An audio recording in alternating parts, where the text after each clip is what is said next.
Assalamualaikum warahmatullahi wabarakatuh. Selamat bertemu kembali bersama saya Yolanda Sari SEMSC dalam mata kuliah Matematika Ekonomi.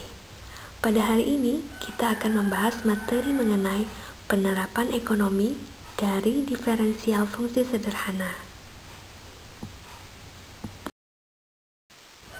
Outline atau pembahasan kita pada hari ini ada dua. Yang pertama kita akan membahas mengenai nilai elastisitas. Yang kedua kita akan membahas mengenai nilai marginal.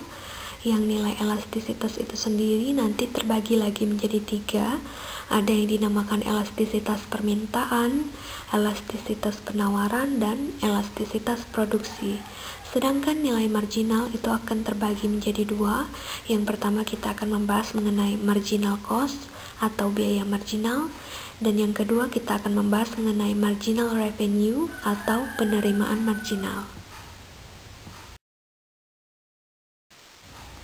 Sebelumnya, apabila channel ini bermanfaat, jangan lupa untuk subscribe dan tekan tombol like serta tanda lonceng untuk terus mendapatkan materi matematika ekonomi. Sebelum masuk ke pembahasan kita mengenai nilai elastisitas dan nilai marginal, kita ingat terlebih dahulu bentuk umum dari diferensial atau turunan yang sudah kita bahas minggu lalu.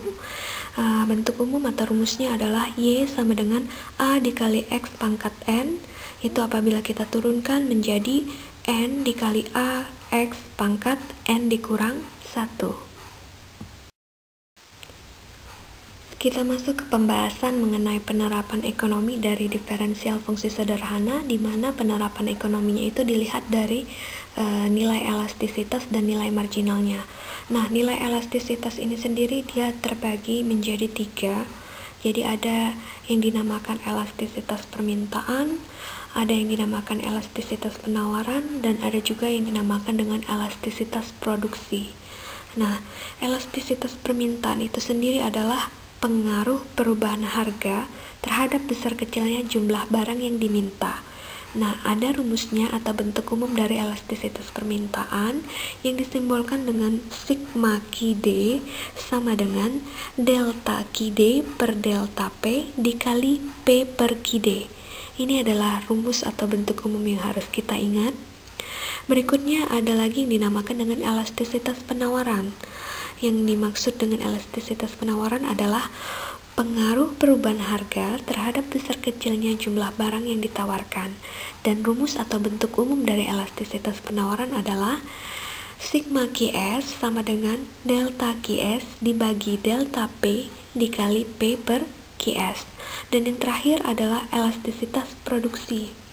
Elastisitas produksi itu adalah besarnya perubahan jumlah output yang dihasilkan akibat adanya perubahan jumlah input atau faktor produksi yang digunakan.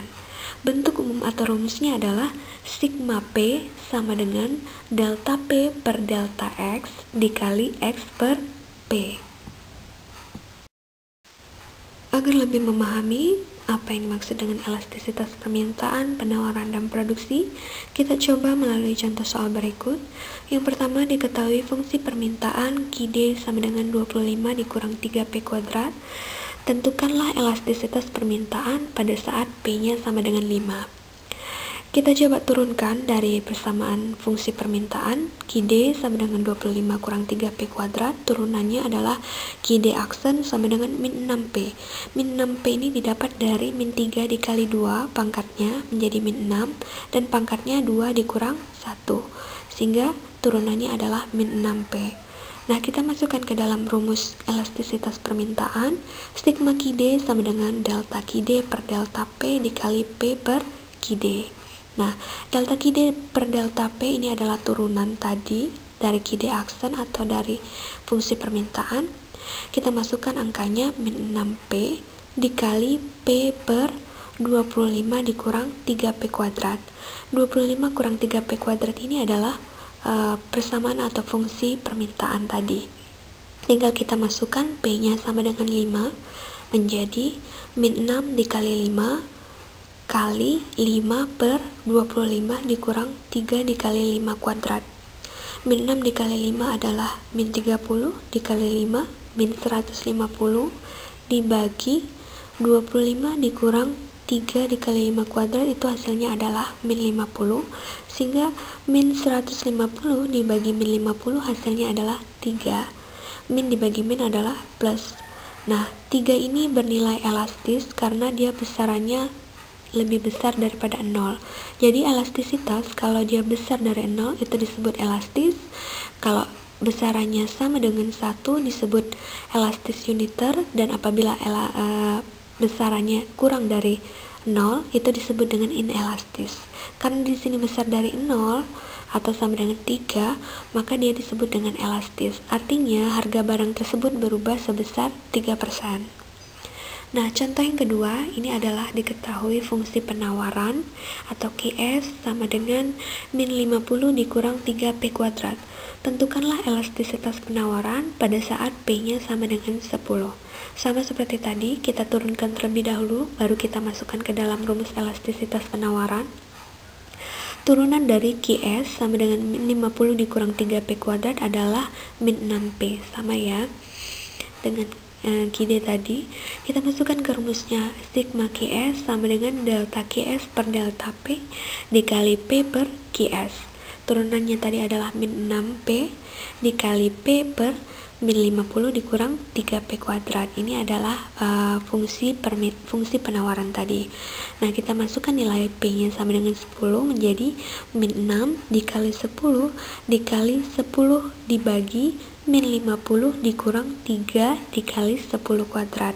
Nah, min 6 dikali 10 dikali 10 hasilnya adalah min 600 dibagi min 50 dikurang 3 dikali 10 kuadrat, itu hasilnya adalah min 350. Sehingga apabila dibagi min 600 dibagi min 350 hasilnya menjadi 1,71. Min dibagi min plus. Dan di sini juga besar dari 0, artinya dia bersifat elastis. Artinya harga barang tersebut berubah sebesar 1,71%. Berikutnya contoh soal yang ketiga itu mengenai elastisitas produksi. Diketahui fungsi produksi P sama dengan 6x kuadrat dikurang x pangkat 3. Tentukanlah elastisitas produksinya pada tingkat penggunaan input atau faktor produksi sebesar x sama dengan 3 dan 7 unit. Nah, kita coba jawab. Pada saat x-nya sama dengan 3, tinggal kita turunkan dulu dari persamaan produksi atau fungsi produksi P sama dengan 6x kuadrat dikurang x pangkat 3. Turunannya adalah P aksen sama dengan 6 dikali 2, 12. 2 pangkat 2 dikurang 1 menjadi 1, sehingga hasil turunan dari 6x kuadrat adalah 12x dikurang pangkatnya 3 maju ke depan menjadi 3x, dan pangkat 3 dikurang 1 menjadi 2, sehingga turunan dari min x pangkat 3 adalah min 3x kuadrat. Sehingga turunannya adalah 12x dikurang 3x kuadrat. Nah, tinggal kita masukkan ke dalam rumus elastisitas produksi. Sigma P sama dengan delta P per delta X dikali X per P. Nah, delta P per delta X ini adalah turunannya tadi, kita masukkan 12x dikurang 3x kuadrat dikali x per 6x kuadrat dikurang x pangkat 3. Jadi P-nya kita masukkan lagi, persamaan atau fungsinya tadi 6x kuadrat dikurang x pangkat 3. Tinggal kita masukkan x-nya sebesar 3 terlebih dahulu. 12 dikali 3 dikurang 3 dikali 3 kuadrat dikali 3 dibagi 6 dikali 3 kuadrat dikurang 3 kuadrat, sehingga hasilnya menjadi 36 dikurang 37 dikali 3 dibagi 54 ditambah 27, sehingga hasil akhirnya adalah sebesar 1. Sehingga besarannya apabila sama dengan 1 ini disebut dengan elastis uniter. Nah, pada saat x-nya sama dengan 7, tinggal kita masukkan saja x-nya sama dengan 7 seperti tadi ke dalam rumus sigma P sama dengan delta P per delta X dikali X per P. Turunannya tadi adalah 12x dikurang 3x kuadrat dikali X dibagi 6x kuadrat dikurang X pangkat 3. kita masukkan angka X sama dengan 7 menjadi 12 dikali 7 dikurang 3 dikali 7 kuadrat dikali 7 dibagi 6 dikali 7 kuadrat dikurang 7 pangkat 3. Hasilnya adalah 84 dikurang 147. Kita kurangkan terlebih dahulu, baru kita kalikan 7 dibagi 294 dikurang 343, sehingga hasil akhirnya yang diperoleh adalah elastisitas produksinya adalah sebesar 9, artinya dia besar dari 0, sehingga elastisitas produksi ini bersifat elastis. Kita masuk ke pembahasan nilai marginal. Jadi nilai marginal ini terbagi menjadi dua. Yang pertama adalah biaya marginal atau yang sering kita sebut dengan marginal cost atau yang kita singkat dengan MC, dan yang kedua adalah penerimaan marginal atau yang biasa kita sebut dengan marginal revenue atau kita singkat dengan MR. Nah, marginal cost atau MC ini adalah biaya tambahan yang dikeluarkan untuk menghasilkan satu unit tambahan produksi. Nah, bentuk umum atau rumus dari MC ini berasal dari rumus biaya. Rumus biaya atau cost itu sama C sama dengan F dikali Q. Maka C aksen itu sama dengan marginal cost. Jadi C aksen sama dengan MC sama dengan delta C per delta Q. Sedangkan marginal revenue atau MR itu adalah penerimaan tambahan yang diperoleh karena bertambahnya satu unit output yang diproduksi atau terjual. Nah, rumus MR juga berasal dari rumus atau fungsi penerimaan. Jadi rumus penerimaan itu adalah R sama dengan F dikali Q. Maka turunannya R aksen itu sama dengan marginal revenue-nya. Jadi R aksen sama dengan MR sama dengan delta R per delta Q. Kita coba lihat melalui contoh soal dari marginal cost atau MC. Jadi diketahui fungsi biaya atau C sama dengan 2Q pangkat 3 dikurang 18Q kuadrat ditambah 60Q ditambah 8. Nah, tentukan besarnya Q pada saat C dan MC adalah minimum, serta berapa nilai MC dan C, serta gambarkan pula kurvanya. Nah, kita coba jawab dari persamaan atau fungsi biaya. C sama dengan 2Q pangkat 3 dikurang 18Q kuadrat ditambah 60Q ditambah 8. Kita turunkan menjadi C aksen atau turunan pertama dari fungsi biaya ini disebut juga dengan marginal cost atau MC. Maka turunan pertamanya adalah 2 dikali 3 itu hasilnya adalah 6, dan pangkat 3 kita kurangkan 1 menjadi 2, sehingga turunan dari 2Q pangkat 3 adalah 6Q kuadrat dikurang 18 dikali 2 adalah 36, dan pangkatnya 2 dikurang 1 adalah 1, sehingga turunan dari min 18Q kuadrat adalah min 36Q, ditambah turunan dari 60Q adalah 60, dan turunan dari 8 adalah 0, jadi tidak perlu kita buat, sehingga turunan pertama dari C atau C aksen atau MC itu adalah 6Q kuadrat dikurang 36Q ditambah 60. Sedangkan turunan pertama dari MC atau bisa juga disebut dengan C double aksen itu kita turunkan lagi dari persamaan MC yang sudah kita dapat. 6 dikali pangkatnya 2 menjadi 12, jadi 6Q kuadrat itu turunannya adalah 12Q dikurang 36, karena 36Q kalau kita turunkan menjadi 36, sehingga turunan kedua dari fungsi biaya atau turunan pertama dari MC atau yang kita sebut dengan MC aksen itu adalah sebesar 12Q dikurang 36. Mengapa kita cari MC aksen atau turunan pertama dari MC? Karena syarat C dan MC minimum itu pada saat MC aksennya sama dengan 0. Atau di sini juga kita mendapatkan titik ekstrim dari fungsi parabola itu pada saat MC aksennya sama dengan 0. Nah, MC aksen sama dengan 12Q dikurang 36, kita sama dengan ke 0 karena syarat minimumnya tadi MC aksen sama dengan 0.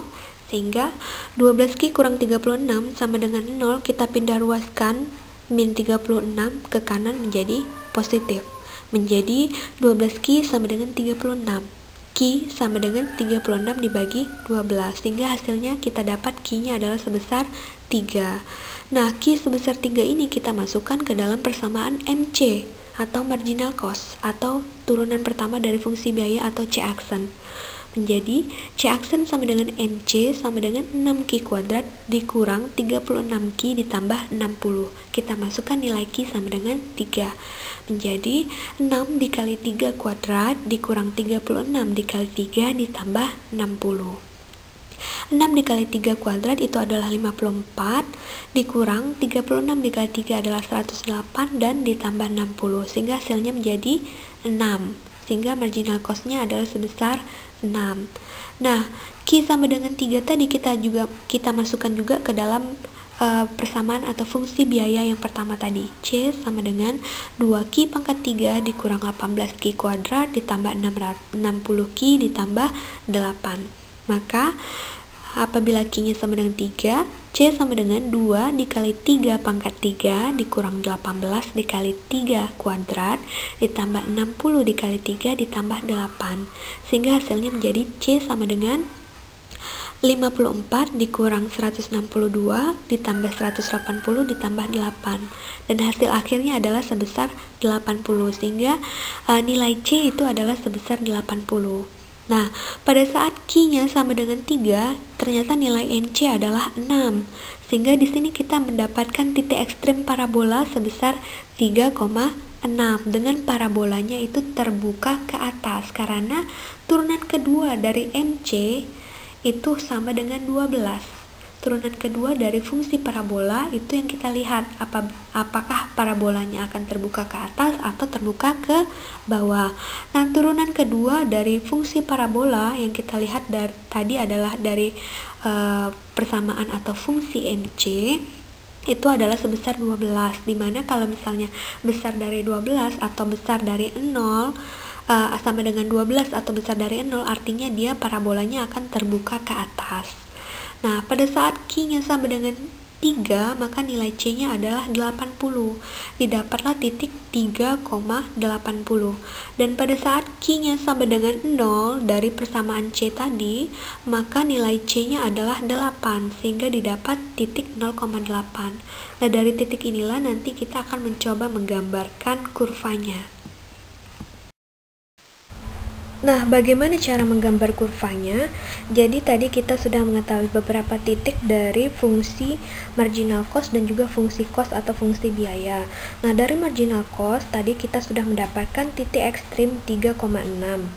Lalu kita akan mencoba untuk menggambarkan kurva marginal cost-nya. Nah, kurva marginal cost-nya ini kita mulai dari titik 0,60. Titik 0,60 ini didapat dari mana? Dari apabila kita masukkan nilai Q-nya sama dengan 0 pada fungsi marginal cost. Nah, apabila nilai Q-nya sama dengan 0, maka nilai MC-nya adalah sebesar 60, sehingga didapat titik 0,60. Dari titik 0,60 turun ke bawah ke titik ekstrim 3,6, lalu naik lagi ke atas. Inilah yang disebut dengan kurva marginal cost. Lalu ada lagi kurva cost atau biaya. Jadi kurva cost ini agak sedikit berbeda dengan marginal cost karena dia memiliki dua lengkungan.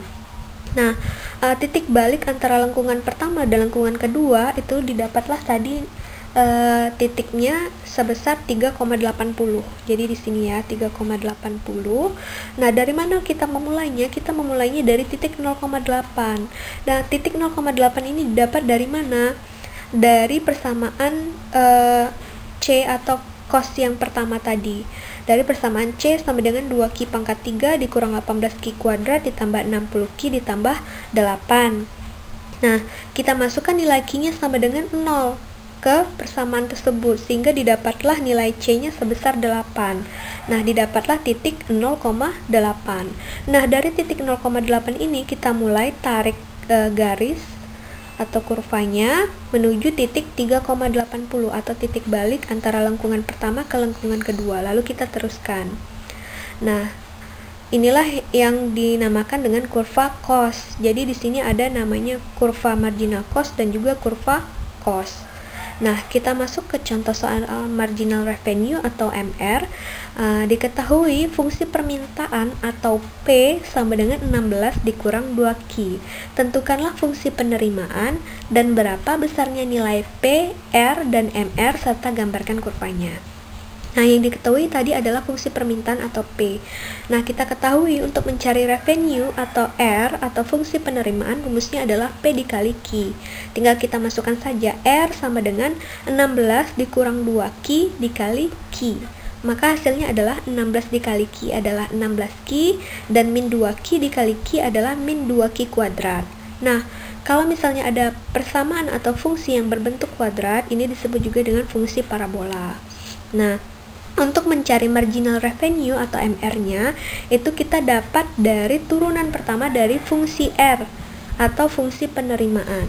Jadi R aksen sama dengan MR sama dengan 16Q kita turunkan menjadi 16, min 2Q kuadrat kita turunkan menjadi min 4Q. Nah, dari MR ini atau fungsi marginal revenue ini didapatlah 2 titik. Nah, pada saat Q-nya sama dengan 0, nilai MR-nya adalah sebesar 16, sehingga didapat titik 0,16. Nah, pada saat MR-nya yang sama dengan 0, kita masukkan nilainya 0, maka didapatlah Q-nya sama dengan 4, sehingga didapat titik 4,0. Nah, dari fungsi permintaan tadi, P sama dengan 16 kurang 2Q, kita juga mendapatkan 2 titik. Nah, pada saat Q-nya sama dengan 0, maka nilai P-nya adalah 16, sehingga didapat titik 0,16. Nah, pada saat P-nya sama dengan 0, maka nilai Q-nya adalah 8, sehingga didapat titik 8,0. Nah, dari 2 titik ini nanti kita tambah lagi dengan titik R, sehingga didapatlah kurva P, R, dan MR. Baik, selanjutnya kita akan mencari titik ekstrim dari fungsi parabola atau fungsi penerimaan atau dari persamaan R. Titik ekstrim itu syaratnya adalah MR sama dengan 0. Jadi MR itu adalah turunan pertama dari fungsi penerimaan atau R. Jadi R tadi adalah 16Q dikurang 2Q kuadrat, maka turunan pertamanya adalah MR atau sama dengan 16 dikurang 4Q. Karena 16Q diturunkan menjadi 16 dan min 2Q kuadrat apabila diturunkan menjadi min 4Q. Nah, kita coba ya. 16 dikurang 4Q sama dengan 0. 16 sama dengan 4Q. Min 4Q pindah ruas ke kanan jadi plus. Maka Q yang didapat adalah sebesar 4. Nah, Q sebesar 4 ini kita masukkan ke dalam persamaan awal dari fungsi penerimaan. R sama dengan 16 dikali 4 dikurang 2 dikali 4 kuadrat. Maka hasilnya menjadi 64 dikurang 32. Hasilnya adalah 32. Sehingga didapat titik ekstrimnya adalah sebesar 4,32. Dengan parabolanya terbuka ke bawah. Karena turunan kedua dari R itu sama dengan min 4. Kita ingat ya bahwa turunan kedua dari fungsi parabola itu apabila dia kurang dari 0, maka parabolanya akan terbuka ke bawah. Apabila besar dari 0, maka parabolanya akan terbuka ke atas. Nah, selanjutnya kita akan mencari 2 titik lagi dari persamaan R tadi. R sama dengan 16Q dikurang 2Q kuadrat. Nah, pada saat Q-nya sama dengan 0, maka nilai R-nya adalah 0 juga, sehingga didapat titik 0,0. Nah, pada saat R-nya yang sama dengan 0, maka Q-nya yang didapat adalah 8, sehingga didapat titik 8,0. Nah, dari titik ini nanti kita bentuk satu kurva, yaitu di sana ada kurva P, R, dan MR. Nah, sebelumnya kita cari dulu nilai dari P, R, dan MR tadi setelah diperoleh nilai Q-nya sama dengan 4. Maka nilai P-nya adalah tinggal kita masukkan ke persamaan awalnya atau fungsi awal dari P atau fungsi permintaan 16 dikurang 2Q ya tadi.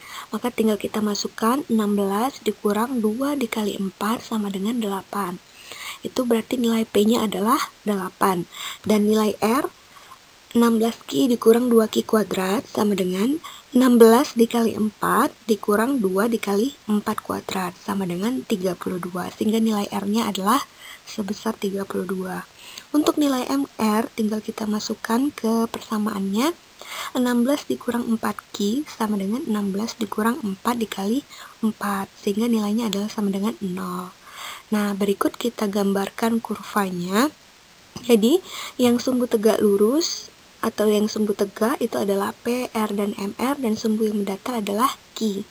Nah, diketahui tadi titik yang pertama yang adalah fungsi permintaan ya, diketahui tadi ada titik 0,16 dan titik 8,0, sehingga dua titik tersebut kita hubungkan menjadi satu garis lurus yang berwarna coklat ini disebut garis P. Nah, berikutnya garis MR. Tadi dapat dua titik juga, 0,16 dan 4,0, sehingga garis yang berwarna merah ini itu disebut dengan garis MR. Nah, berikutnya tadi kita sudah mendapatkan titik ekstrim sebesar 4,32 ya, yang tanda yang diarsir ini. Ini adalah titik puncaknya atau R. Nah, kita mulainya dari titik 0,0 tadi karena sudah kita cari dua titik dari fungsi R tadi, mulai dari 0,0 ke titik ekstrim 4,32, naik ke atas lalu turun lagi ke bawah ke titik 8,0. Itulah kurva R. Jadi ada P, R, dan MR. Terima kasih sudah menyimak materi hari ini, semoga bermanfaat, dan apabila ada kendala ataupun materi yang membingungkan, silakan bertanya pada kolom komentar. Nah, milenial, sampai bertemu dengan materi-materi berikutnya, saya akhiri. Wassalamualaikum warahmatullahi wabarakatuh.